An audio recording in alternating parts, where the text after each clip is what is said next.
I guess introduce myself to the listeners. My name is Ben Cross, fourth generation flower grower down here in Sussex. Company's called Crossland's Flower Nursery, and I'm going to talk about British flowers, the business here, buying sustainable flowers, British flowers, and it'd be good to chat to you, Jonathan. Yeah. Awesome. So, how did Crosslands actually get its start? Obviously, you say you're fourth generation. From what I've seen online, your uncle was also head of the Alstroemeria Society, supposedly. Is that correct? Oh yeah, that was like way back in the 70s when so basically the first thing to say is the British Flowers Rock campaign, which is on my t-shirt here. Basically over 90% of flowers in the UK are now imported, and obviously the carbon footprint and everything and the environmental impacts of that are huge. But yeah, back in the 70s, British flowers, 90% of flowers were British back then. And yeah, my uncle was like head of the Alstroemeria Society. But basically we started in 1936, so I'm fourth generation with my great grandparents taking the government up. There was a government scheme back in the 1930s. Back in the 1930s, there was a Great Depression, a lot of people out of work, and the government set up over 20 areas around the UK where unemployed families would go and work and farm the land.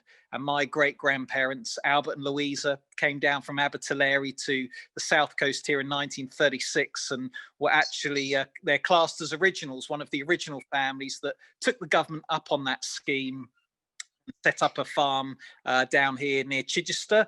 And then we moved here where I am today in 1957. So we've been going and growing since 1936, and we've been based here at Crosslands now since 1957. So it was all sort of part of that, I guess now you'd call it like a Kickstarter, you know, where the government gives a bit of land and all of that. But it was called the Land Settlement Association, the LSA. It's now a lottery funded thing. So it's like a historic thing. So you can Google LSA Siddlesham and it will come up. There was about 140, 150 small holdings set up down here. So like the largest one of the government areas. There's 20 around the UK, but Siddlesham, the one based down here, was the biggest one. So there was about 150, 140 small holdings of about 3 or 4 acres each per family.